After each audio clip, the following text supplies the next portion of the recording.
Quand on souffre et qu'on pleure, notre peine s'adoucit. Mais alors, qu'est-ce qui arrive selon toi, Ferdinand, quand aucune larme ne s'échappe, que la peine nous serre à la gorge? Je l'ai vu, je l'ai regardé et j'ai compris sa peine. J'essaie d'imaginer ce qui se passe réellement entre la frontière qui sépare celle qu'on voit et l'autre qui se cache derrière ce mur de larmes. Sa rédaction, la manière dont il structure les différentes parties, on a comme l'impression, des fois qu'on se retrouve dans un poème, soit des fois dans un théâtre, voilà, donc c'est ce qui m'a accroché, avant même de parler de l'histoire. Pour moi, Camille, c'est un auteur qui est sincère, c'est un auteur qui est imaginatif et c'est un auteur qui est un peu mystérieux, torturé.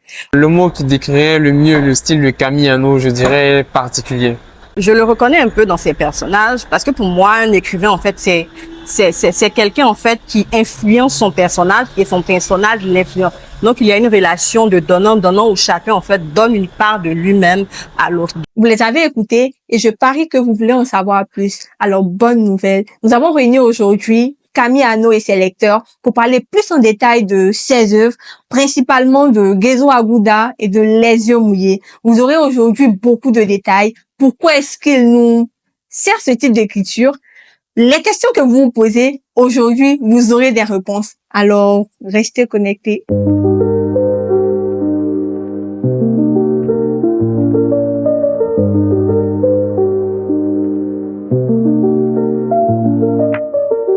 Nous sommes avec les lecteurs de l'auteur Camille Hano.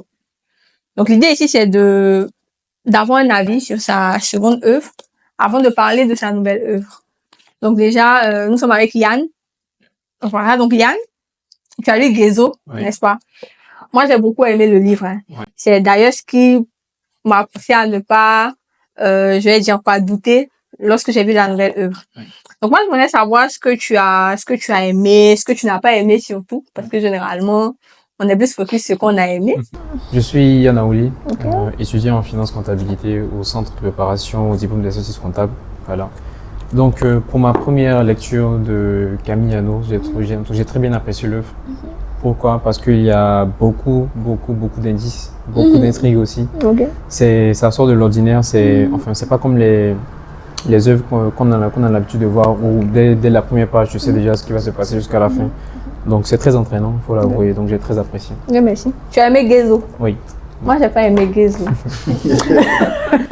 Peut-être la fin. C'est la fin que je n'avais aimé. Oui, ah, ok. Pourquoi tu l'as trouvé un peu courte, je sais pas. Bon, ou bien tu l'as trouvé inachevée?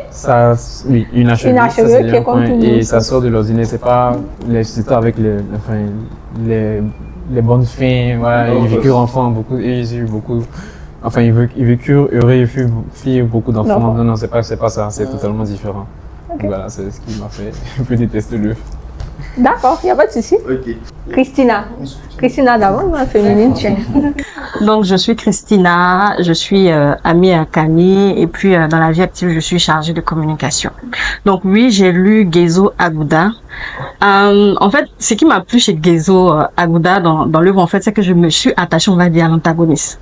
Et à la fin, en fait, j'ai même été un peu déçue que non, finalement, en fait, c'est pas lui qui a gagné. Donc moi, je me suis vraiment attachée à Gezo, en fait. Donc c'est vraiment ce qui m'a attirée dans le livre, quoi.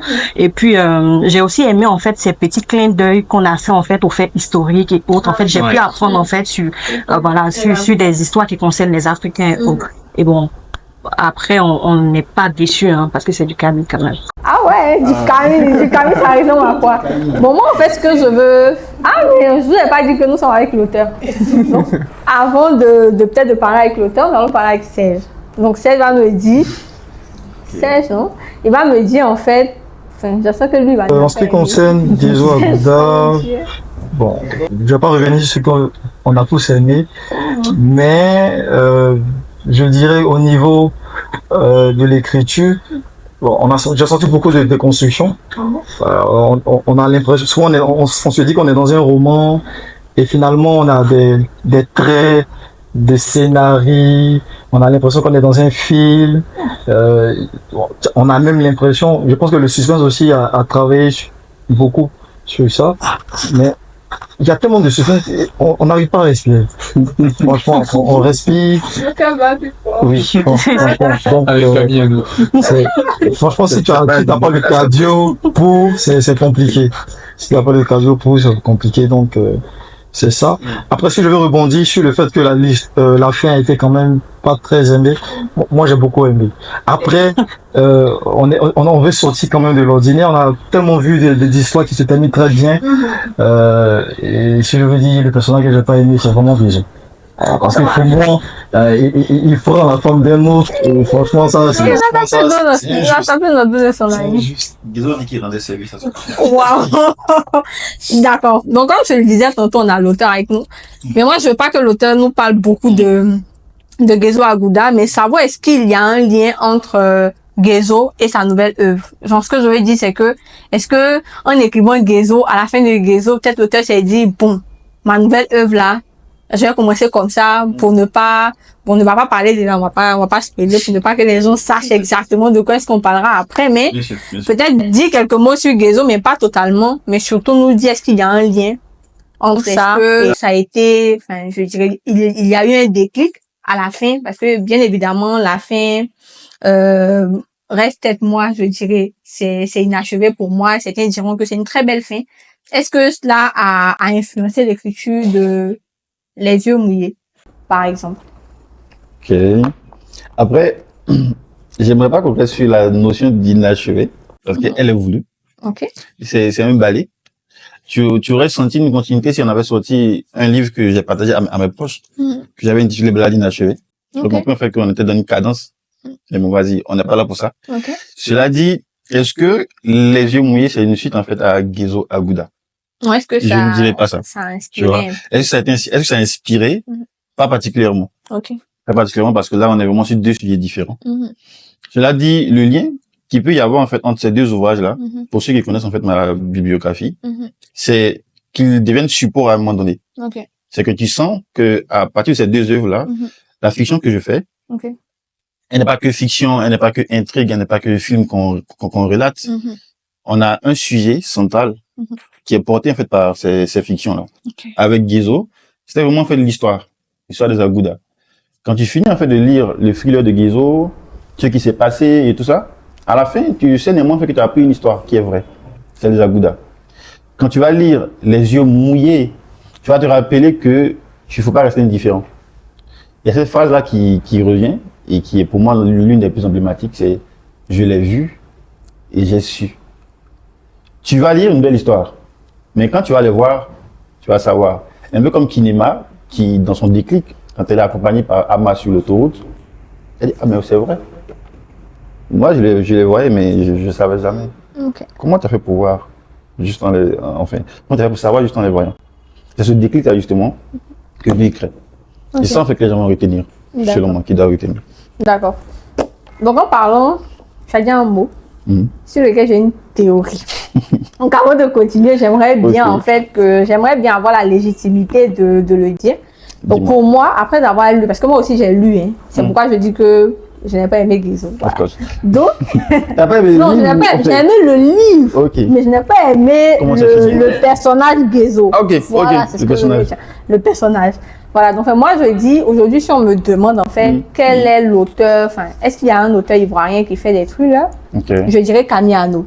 ok. Mais en vrai, je n'ai pas encore, je ne trouve pas encore que j'ai cette légitimité parce Bien sûr. que j'ai pas eu peut-être l'aval de l'auteur. Donc aujourd'hui, officiellement, devant la Ah, population ivoirienne, Ah, ouais. j'aimerais savoir, est-ce que je peux le dire simplement?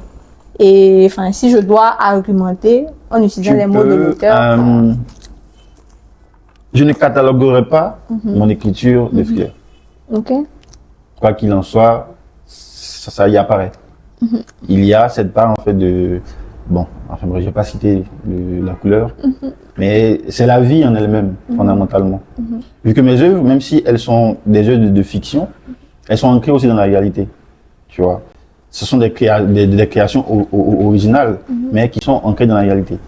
La réalité même, c'est tout un thriller en vrai. Est-ce que si aujourd'hui tu dis que moi je fais du thriller, tu vas t'attendre à ce que je fasse que du thriller? Non, c'est pas ça. Ok. Mais oui, les œuvres que je sors très souvent ont ce parfum de thriller là. Ok. Yann, comment il s'appelle? Serge. Et Serge est là. Il donnera son avis si aussi il pense que mes œuvres c'est du thriller. Moi, j'aimerais On bien attendra savoir. la 4e et la 5e pour juger. Déjà, pour ces deux-là, moi, j'aimerais Pour bien juger. savoir.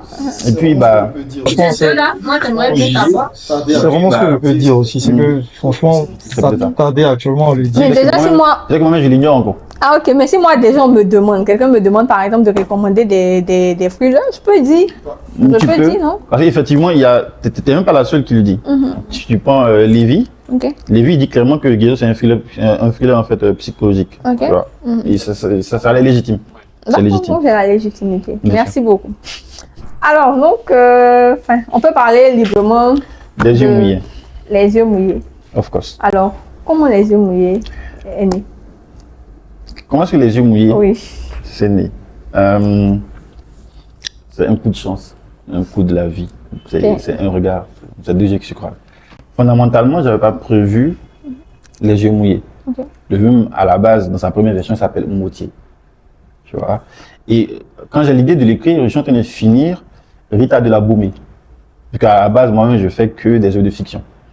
Mais un soir, alors que je rentre sur l'autoroute, je vis l'expérience que à ma vie. Ok.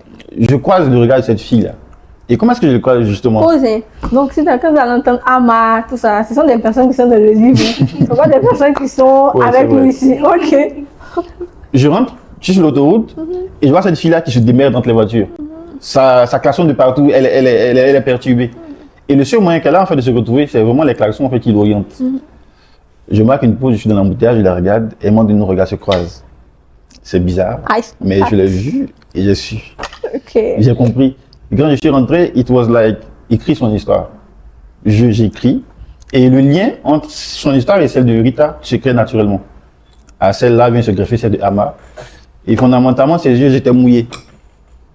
Et je ne dis pas que ça a coïncidé avec une époque de ma vie où moi aussi j'avais les yeux mouillés, mais nous tous on avait les yeux mouillés, tu vois. Et donc le titre est venu clairement, c'était les yeux mouillés.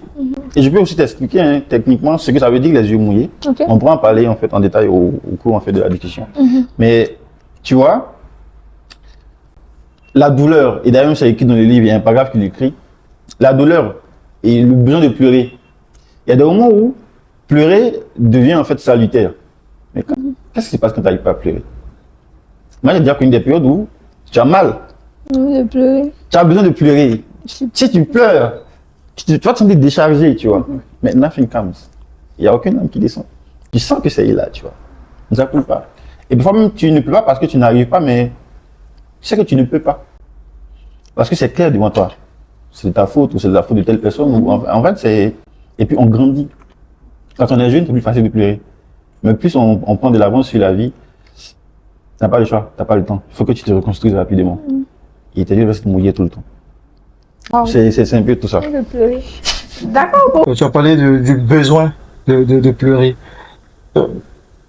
Quand ça n'arrive pas, quand c'est difficile, surtout pour l'homme en société, on se dit l'homme ne pleure pas, le garçon il ne pleure pas, et il va pas pleurer. Quel est le regard que tu as sur cette conception-là? Ça dépend. Ça dépend du contexte. Ça dépend du contexte. Comme je l'ai dit, il y a des moments où tu veux pleurer, où tu n'arrives pas à pleurer, pas parce qu'on te l'interdit. Mais tu as ta propre gueule à toi-même qui s'impose à toi, tu vois. Est-ce que je pense que les hommes ne devraient pas pleurer? La réponse elle est claire, non. Il faut pleurer. Si on devait pas pleurer, on ne devrait pas avoir de larmes. Il y a une certaine forme de masculinité toxique que je ne cautionne pas. Je ne cautionne pas du tout. Pas du tout. D'ailleurs, je pleure. Hein, tu vois. Et ce qui fait d'ailleurs aussi que j'écris les yeux mouillés, c'est justement ça. Pourquoi est-ce que j'arrive pas à pleurer? Tu vois. Est-ce que justement, c'est pas la culture de cette masculinité toxique là qui a fait que je me censure? Je m'auto-censure en disant, man, tu peux pas pleurer. Pourquoi? Pourquoi est-ce que je ne me retrouvais pas dans mes draps recroquevillés en train de me dire, mais c'est trop? Et en vrai, fondamentalement, on a eu cette éducation-là, nous les hommes, hein, de ne pas pleurer, d'avoir toujours les yeux mouillés. Moi, il y a des fois, je ne veux pas sortir de la maison parce que je sais que je vais porter un masque. C'est pas la société qui me fait peur, mais c'est le masque que je vais me mettre en fait quand je vais sortir de la maison. Je sais pas si tu comprends un peu le truc. Et fondamentalement, je sais qu'on est beaucoup à le faire. Moi, il y a des fois où je me dis, j'en ai marre, tu vois. Like, est-ce que je suis obligé de porter ce masque-là? Bah ouais, fondamentalement, en fait, tu dois continuer à hésiter. Et tu ne guéris pas si tu n'es pas au contact, en fait, des autres dehors. Et le masque, c'est dehors qui se brise au fur et à mesure. Sauf si tu en as conscience, tu vois. Mais vas-y, pleure quand tu peux. C'est nécessaire. Quand tu veux. D'accord, donc je pense que on passe à les yeux mouillés hein, naturellement, donc c'est ce qui nous réunit ici. Voilà, donc je pense que l'auteur a essayé de parler un peu de les yeux mouillés, mais moi j'ai envie aussi de donner mon avis avant que. Voilà. Donc en vrai, les yeux mouillés c'est un appel hein, pour moi.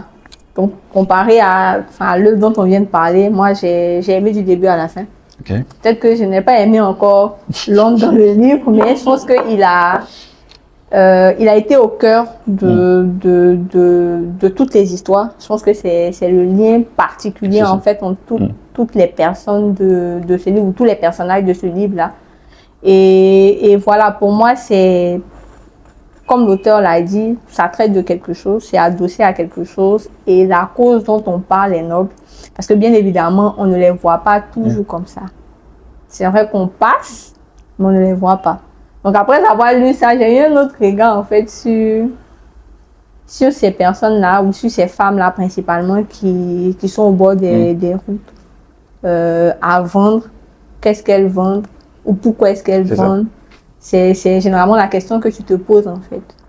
Voilà, donc moi j'ai beaucoup aimé, je sais pas vous. Et toi, Christina? Du coup, ça me rappelle un passage. Ok. Quand elle dit, tu nous vois, tu penses qu'on vend que des lotus, que de l'eau. Tu ne sais pas ce qu'on vend véritablement parce que tu n'es pas notre client, tu vois. Ouais. Moi, c'est l'un des passages emblématiques. Ouais, ça veut tout dire. Il y a un truc qui me plaît beaucoup dans les œuvres de Camille, c'est que quand tu lis la première page, je ne sais pas de quoi on est en train de parler, en fait. Voilà. Donc, je vais toujours me dire, bon, attends, allons à la deuxième page. Tu vas à la deuxième page, tu as un peu d'informations, mais tu as toujours besoin encore d'aller un peu plus loin, un peu plus loin, un peu plus loin. C'est ce qui est bien, c'est qu'il porte toujours un regard, en fait, sur un fait de société ou bien quelque chose, en fait, dans la société qu'on a. On a peut-être déjà rencontré, mais on n'a jamais fait attention en fait, tu vois, comme dans Gezo Aguda, les Aguda et autres. Et ici en fait, il met des mots en fait sur quelque chose où on a l'habitude, comme tu l'as dit en fait, de dépasser sans vraiment s'arrêter sur ces personnes-là. Alors que quand tu prends le temps en fait de les regarder, peut-être même de les écouter, parce que souvent en fait on a la possibilité d'échanger peut-être avec les apprentis Baka, avec les enfants de la rue, etc. Quand tu prends 1 minute et que tu les écoutes, tu découvres en fait il y a des gens qui vivent ça en fait, tu vois. Mais après ton activité dans la vie, le fait que tu cours partout et autres en fait font que tu oublies carrément, tu oublies et tu vis en fait avec tu sais que tu n'es pas coupable hein, mais tu sais que la société en fait oublie ces personnes-là, mais tu décides en fait toi aussi de porter en fait un max et puis de faire comme si tu ne les vois pas et puis de continuer à vivre en fait. Donc c'est intéressant parce que là en fait tu as le temps, quand tu prends le en fait tu as le temps de t'asseoir et puis de te dire mais en fait il y a un problème en fait sur lequel qu'on doit régler en tout cas. Donc les yeux mouillés en fait ça m'a ou encore j'ai apprécié en fait c'est le fait qu'il ait mis un point en fait sur la santé mentale parce que en Afrique en fait on a tendance en fait à ne pas la santé mentale, ben, tu pleures, ils vont te dire, mais tu as de pleurer, pourquoi? À cause du petit truc là, tu de pleurer. Passe à autre chose, en fait. Alors que c'est important, en fait, de marquer un temps, de prendre soin, en fait, du mental des uns et des autres, parce que notre société, déjà, même là, elle a tellement de problèmes, alors que si on prenait un regard, si on soignait, en fait, notre mental, on avait plus de psychologues, bon, toutes ces solutions qu'on pourrait avoir, en fait, peut-être que la société se porterait mieux. Donc, c'est très intéressant. Et puis, on espère qu'il y aura encore d'autres œuvres, en fait, qui vont suivre. On espère. Donc, me concernant, j'ai très bien apprécié l'œuvre. Je pense qu'elle est un cran au-dessus de Gezo. Merci. C'est mon avis, après, vous avez votre avis. Donc, Gezo, quoi. Donc, j'ai un passage que je vais lire qui m'a beaucoup touché. Et ces centaines de milliers de véhicules, la page 46. Et ces centaines de milliers de véhicules qui chaque jour la dépassaient sans ignorer qu'elle était là pour tout sauf pour devenir riche, ont encore réalisé ses rêves mais subvenir à une existence qui, forcément calamiteuse, ne lui offrait aucun choix. Cependant, dans la grande indifférence, toutes les secondes, les minutes après les heures, chacun d'entre vous l'a dépassé sans se soucier de ses appels saillants de son âme. J'ai pleuré, elle a pleuré, nous avons pleuré. Donc, en tout cas, comme Alison l'a dit, et comme, rappelle-moi ton prénom, Christina l'a dit, cette œuvre m'a permis quand même d'ouvrir les yeux sur un fait qu'on a l'habitude de voir chaque jour. Moi, par exemple, quand je prends le bus, quand on arrive à Djamé, on voit des femmes à Nongo qui rentrent avec les enfants dans le bus, on se dit, ah, mais c'est qui ces dames-là, elles nous embrouillent, elles nous collent. Enfin, c'est pas toujours en tout cas, elles ne dégagent pas toujours une très belle odeur, mais bon, voilà. On se dit, ben, enfin, on ne s'en rend pas forcément compte, mais bon, au fond, peut-être que ces femmes aussi vivent ce genre de situation-là. Ces jeunes filles aussi qu'on croise aussi dans la rue en train de vendre de l'eau, elles vivent ces situations-là. Donc, je pense que c'est très bien fait de la part de l'auteur de nous ouvrir les yeux sur ces situations-là. Pour ce qui est de la rédaction, comme Anaïs, Christine l'a dit, je sais pas comment vous êtes arrangé, comment tu t'es arrangé, mais quand je commence et que je vois IMB, hôtel psychiatrique Phénox, 5 juillet 2004, 8h30. Après, plus tard, on va à séance 405. Donc, je me dis, mais attends, on est dans un théâtre? Ou bien, ça, il doit nous donner des explications à nous donner, franchement. Où est-ce qu'il nous emmène, en fait? Parce que dans Guézo, c'était pas ça. Donc, je me dis, il relate un théâtre? Ou bien, c'est un théâtre qu'on va, donc, au fur et à mesure, on avance. Séance 405, du 22 juillet, 16h05. Quand on arrive à la fin, et puis tu te rends compte que, voilà, attends, je vais même faire un vocal pour lui dire que franchement, j'ai très bien apprécié. Merci beaucoup. Merci, encore merci. Les larmes sont présentes dans l'ouvrage. On les voit plus facilement à travers les yeux de Meala, qui est sur les autoroutes. Mais il ne faut pas oublier qu'il y a Rita de la Baumée, qui elle vient en fait mettre au centre du débat la tradition. Il y a un passage justement du livre que finalement j'ai retiré, mais je pense qu'il aurait dû être dedans. Il parlerait aussi comme tous les autres passages. Et comme je disais, ça dit, tes filles, à qui tu vends la tradition, c'est à qui tu relates les mérites et l'importance de la virginité. Est-ce que tu leur as dit que c'est pour les sacrifier plus tard? Pour moi, c'est important en fait qu'on revienne en fait sur la tradition et ce qu'elle vend, ce qu'elle ne vend pas. Tu vois. Aujourd'hui, il y a cette cassure entre la tradition et puis la modernité. Comment est-ce qu'on cette dichotomie-là? La tradition, par essence, elle est en train de faire sur le fait de perpétuer des notions, tu vois, des obligations. Et la modernité, elle est à contrario dans le changement constant. Donc, à cette ère-là, justement, comment est-ce qu'on fait pour jumeler la tradition et la modernité? Quand, justement, de la tradition, on ne garde que tout ce qui est néfaste, tu vois. Est-ce qu'aujourd'hui, justement, je mets aussi au centre du débat, dans cet ouvrage-là, la virginité. La virginité, ça a été un cycle. Il y a eu une période, si tu fais attention, où les filles des plus vierges, on les incriminait. Et aujourd'hui, finalement, celles qui sont vierges, on peut les dire qu'elles sont vierges.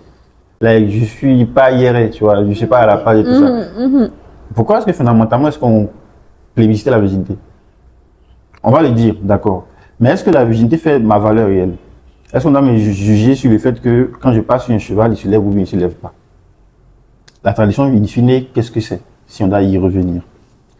Tu parlais du lien qu'il y a entre Guézo et les yeux mouillés. C'est sûr, en fait, les notions même de base que ces deux ouvrages traitent. L'histoire et la tradition. Si on doit revenir en fait sur nos traditions, il faut qu'on les connaisse. Il faut qu'on connaisse l'histoire. Il faut qu'on sache comment est-ce qu'elles sont nées. Si tu prends les 21 principes en fait, du samouraï, il y a une notion en fait, sur le fait qu'il faut rester constant, peu importe les générations. Mais sauf qu'on reste constant quand on sait pourquoi on a écrit les règles. Tu vois. Pas être constant sur les règles, mais les raisons pour lesquelles les règles ont été faites. Parce que les règles peuvent évoluer tant qu'elles respectent les raisons pour lesquelles elles ont été faites.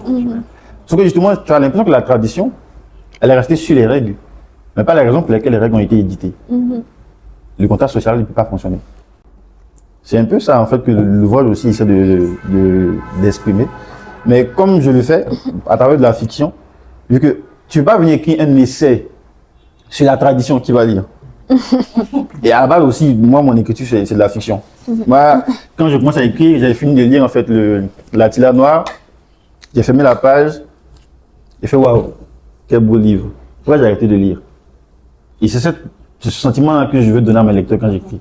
Donc moi, je vais faire des intrigues, des rebondissements, et un dénouement dont ils vont se rappeler. Tu vois. Toujours est-il que ça peut être justement au service de quelque chose, de la tradition, de l'histoire, des mots-moutiers que l'on voit, mais qu'on ne remarque pas. Tu vois.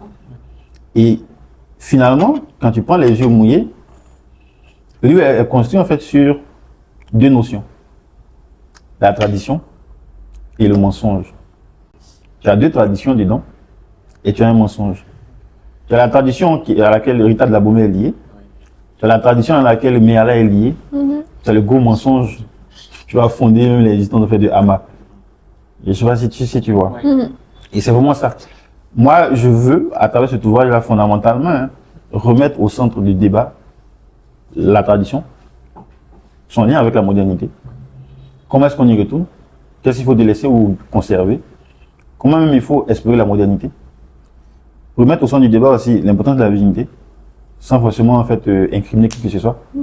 Dire que je le suis donc je suis meilleur, je ne le suis pas donc je suis meilleur. Fondamentalement, les règles que le contrat social de base avait mis en place là, faut qu'on revienne à ce fondement et qu'on comprenne en fait pourquoi est-ce qu'ils ont été mis là, pourquoi est-ce qu'aujourd'hui on décide en fait de les zapper ou pas, sur quelle base. C'est fondamentalement ça. Ok, moi, les yeux mouillés, franchement, je l'aime, mais comparé à Ghezo, c'est autre chose.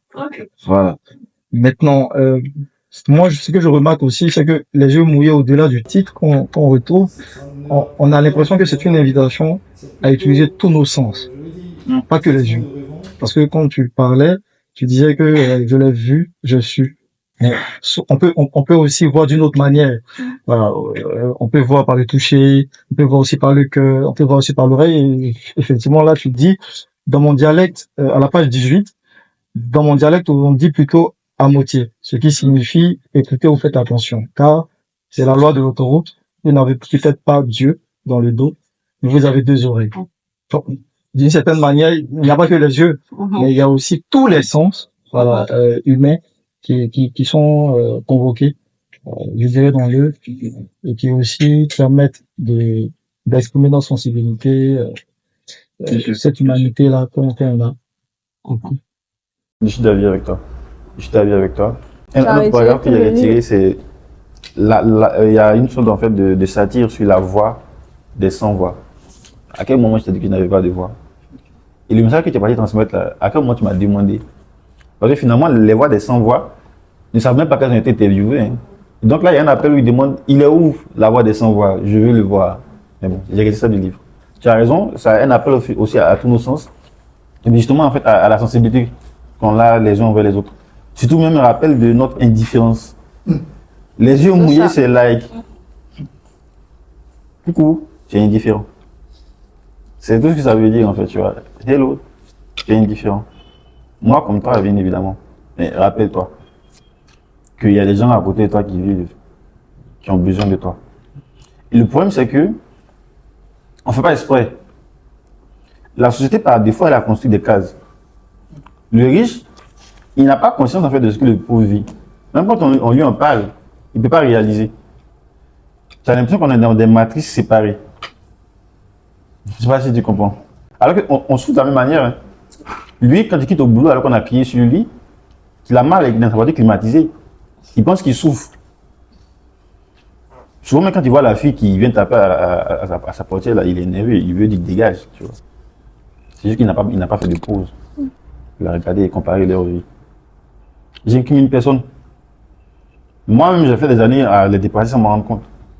Ce jour-là, peut-être que c'était un appel de Dieu, genre, t'es sûr que ça va bien dans ta tête. Tu vois. Peut-être même que si nos yeux ne s'étaient pas croisés, je n'aurais pas réalisé. C'est que c'est ça. C'est qu'on doit les photographier, les mettre sur un panneau, qu'on voit réellement leur regard. C'est vrai que tu ne remarques pas leurs yeux généralement. C'est que moi, j'ai eu la chance de ce jour-là de croiser son regard. Peut-être qu'aussi ce jour-là, elle a accepté d'être vulnérable. Peut-être que quand tu les vois généralement, d'autres sourient. Hein. pour t'appeler à acheter. Et si elle est triste et qu'elle est moribonde, tu vas pas aller vers elle pour acheter. Donc, peut-être qu'elle porte le masque. Et sûrement que ce jour-là, celle que j'ai appelée Méala ou Yema par Ama, c'est qu'elle en avait marre. Elle m'a montré sa vulnérabilité, tu vois. Nos regards se sont croisés, je l'ai vu et je suis automatiquement. Ça va pas. Elle est sur le point en fait, de craquer. Ses yeux sont mouillés, mais elle ne pleure même pas. Parce que là, ça se met à pleurer. Les petits vont lui dire, quitte là, tu vois.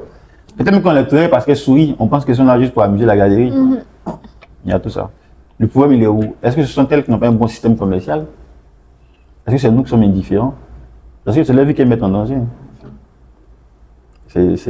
Tu imagines, toi, au milieu là, tu vois, il y a une partie où, vu que ce sont elles qui racontent des histoires, elles disent que si tu demandes à Max, et l'autre, j'oublie son nom, Max et Arsène, ils te diront que ça les amuse, qu'ils aiment gambader à travers les voitures, que c'est juste les vacances et qu'ils ne veulent pas perdre le temps à la maison, donc ils viennent vendre pour se faire de l'argent. Mais elle est là toute l'année. Elle n'est pas là pour gambader, elle a peur. Ouais. Mais elle mange comment? Elle s'est rendue compte que si elle est sur l'autoroute, elles vont plus. Ailleurs, on lui demande en fait de payer 15 millions pour avoir un magasin. Elle fait comment? C'est pour ça que Méala est là. Je ne sais pas. Mais ce jour-là, ses yeux étaient mouillés. C'est surtout ça. Je trouve vraiment l'écriture de l'auteur trop bien. Je trouve ses livres assez bien en fait, vraiment de façon objective. Voilà. On parle enfin, sur l'écriture même de l'écriture de l'histoire, le style d'écriture et l'histoire en elle-même. Mais ce qui revient, c'est quand on commence à lire dès le départ, on ne se retrouve pas en fait, on ne sait pas où on part. Est-ce que c'est fait à dessein? Est-ce que c'est pour vraiment nous dire, mais vas-y, enfin avance, peut-être que devant tu... Parce que souvent, tous les lecteurs n'ont pas forcément la patience en fait. Donc comment est-ce que tu nous dis pour que... En fait, tu leur dis, parce que nous, je pense que nous on a tenu, hein. On a tenu, donc voilà. Donc pour illustrer ce que tu disais tout à l'heure, à la page 16, l'auteur écrit bonjour ou bonsoir peut-être. Peu importe, toutes mes félicitations. Si je vous félicite, c'est parce que vous lisez. Autrement, vous ne connaîtriez pas cette histoire. C'est tout. J'aimerais bien, cependant, en savoir plus sur votre état de santé. Ça va? Vous avez mangé? Il faut manger, vous savez. On ne sait jamais quand une histoire peut être triste. Mais Allah regarde Ama, puis se retourne vers Rita. Donc, quand j'ai lu ce passage, je me dis, à qui il écrit ce paragraphe? À l'auteur? Ou bien c'est Ama qui écrit l'histoire, qui vient-il raconter l'histoire, qui s'adresse aux personnes qu'elle a en face d'elle? Je n'ai pas tellement compris. Voilà. C'est Ama. C'est Ama qui se rappelle. Fondamentalement, justement, vu que moi, à la base, mes fictions servent de support, faire passer des messages. Il faut que si le message serve de support, il faut passer même moi un message aussi, tu vois. C'est un appel effectivement à la lecture, un clin d'œil en fait à ceux qui nous lisent en tant qu'auteur. Ouais. Je te félicite. Ouais. Tu as réussi à arriver jusque-là. Je sais que mes livres sont pas faciles à lire. Bravo.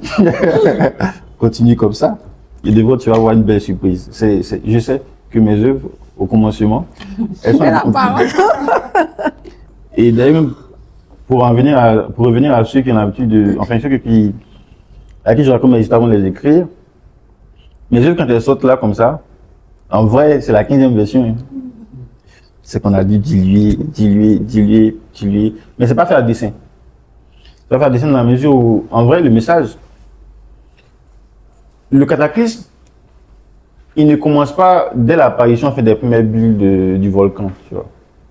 C'est des petits tremblements. C'est une petite fumée quelque part là-bas. C'est l'atmosphère qui change. Et justement, on ne construit pas une histoire en étant en plein dedans. Ça vend plus, mais tu n'auras pas en fait le dénouement qu'il faut. Tu vois, le début il est compliqué, mais justement à cause de ce début-là, quand tu arrives à la fin, tu es rassasié. Et c'est le fondement justement en fait de l'histoire.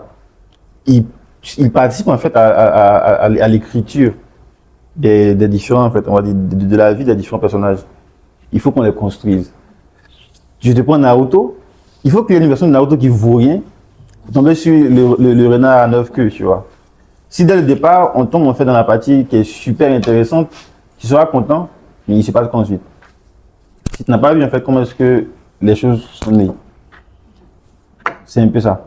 Mais après, comme je l'ai expliqué tantôt à Alison, une fois qu'on discutait, l'idée ici, justement, c'est de créer une communauté et une marque. Tu as lu Lim, tu es allé à la fin parce que tu as déjà lu Gezo. Ouais. Tu sais que c'est bien. C'est comme Ouais. quand tu vois un film en même Marvel, tu sais que ça sera bien. L'idée, c'est de te dire, c'est du Camillano, ça sera bien. Ouais, c'est vrai. Ça sera bien. Tu vois. Et en vrai, hein, c'est maintenant qu'on commence à faire peut-être de la communication. Sur la communication, nous voit, c'est les autres, c'est les lecteurs mais qui le font. Tu vois. Tu prends Gezo, il y en a qui sont venus aussi là, qui ont essayé de vendre Gezo, qui n'ont pas voulu prendre. On leur a dit, allez, vas-y, prends les yeux mouillés, c'est pas trop long, tu vas lire, c'est facile. On leur a expliqué un peu, ouais, bon, ok, je vais essayer. Moi, j'ai eu des retours. Et d'ailleurs, on a gagné notre deuxième rencontre à Cosmos, au Pougon. Il y a des lecteurs qui viennent parce qu'ils ont les yeux mouillés. Ils veulent Gezo. Gezo. Tu vois. Donc peut-être que la stratégie marche. Est-ce que dans les autres qui vont venir, on va essayer de voir comment le commencement? Non. Je pense pas. Oui, il veut pas. Après, peut-être que ça se laisse là-dessus, tu vois. On est si c'est du Camillano, ça sera votre mot. Je me dis aussi, bon, quand tu parlais, tu disais que c'est pas fait forcément à dessein, mais quelque part aussi, moi je peux me dire que il y a un objectif par rapport à la communauté qui te suit. Est-ce qu'il n'y a pas ce besoin-là de plonger, de créer un univers et de plonger tout ce lectorat-là dans cet univers-là, qu'ils le comprennent ou pas, mais qu'ils sentent que ils sont déjà dans quelque chose bien sûr. qui doit les accrocher. C'est ça. C'est ça, justement, comme tu dis.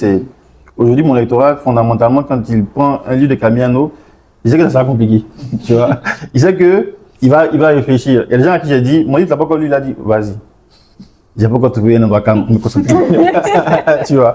Parce qu'il sait qu'il faut qu'il prenne son temps et qu'il lit tout doucement. Tu vois, là où on est, toi et moi, on a échangé légèrement avant que les caméras ne se mettent à tourner.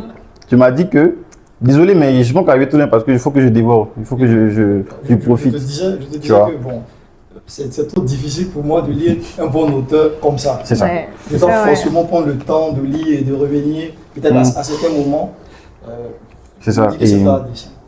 Et du coup, en vrai, hein, chacun dans la communauté, il faut qu'il soit satisfait. Ouais. L'auteur lui-même, et les lecteurs aussi. Moi, je vous ai déjà expliqué, vous dites que moi, à la base, ce qui me plaît, c'est les métaphores et la poésie, ainsi que les belles histoires. Fondamentalement, quand je commence à écrire, j'ai beaucoup d'influence de Baudelaire. Si tu prends mon premier livre, tu auras mal à la tête. Et tu le cites même. Ouais, tu vois. Mais du coup, comment est-ce que je te contente, toi et moi-même? Faut que tout le monde soit rassasié. Donc, je fais un peu pour toi. Je fais un peu pour moi aussi, tu vois. Finalement, ça marche. Parce que là, on a une composition faite de poésie, de prose, et un peu de théâtre.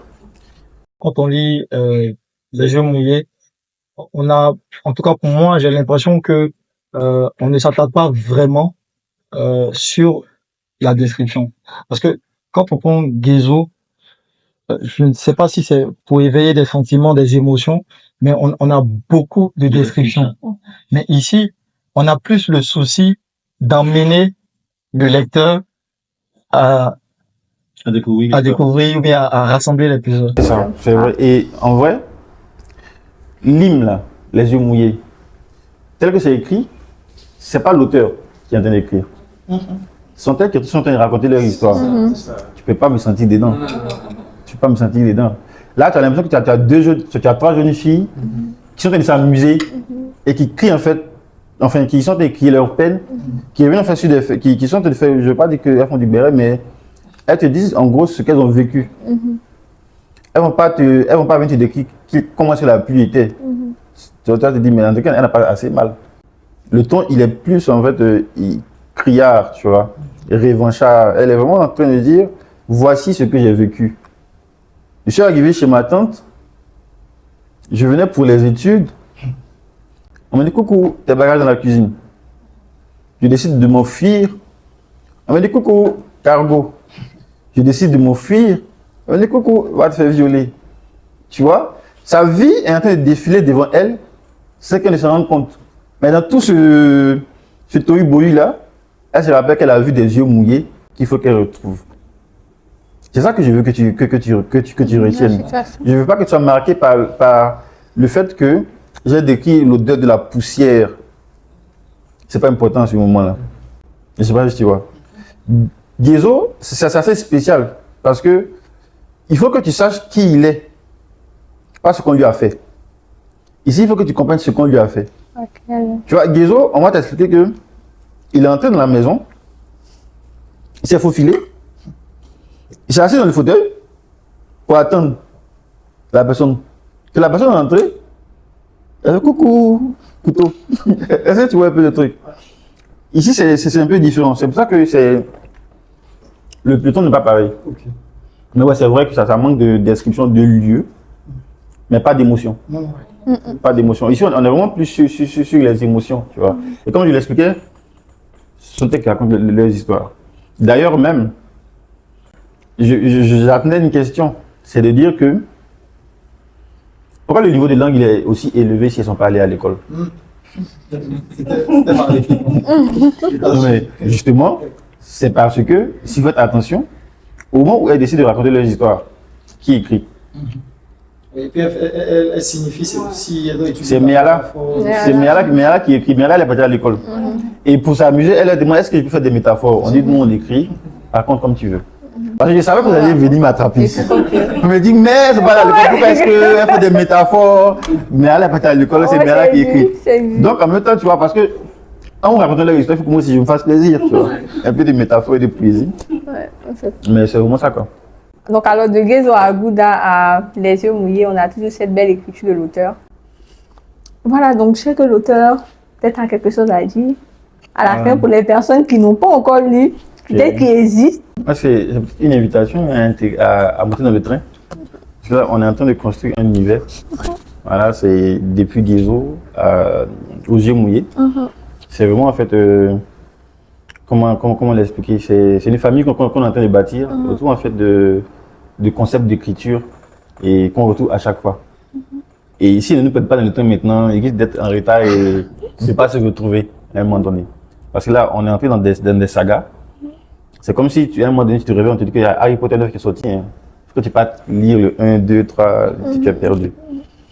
Pour moi, Les yeux mouillés revêtent une importance particulière parce que le message qui est à l'intérieur, il est très important pour moi.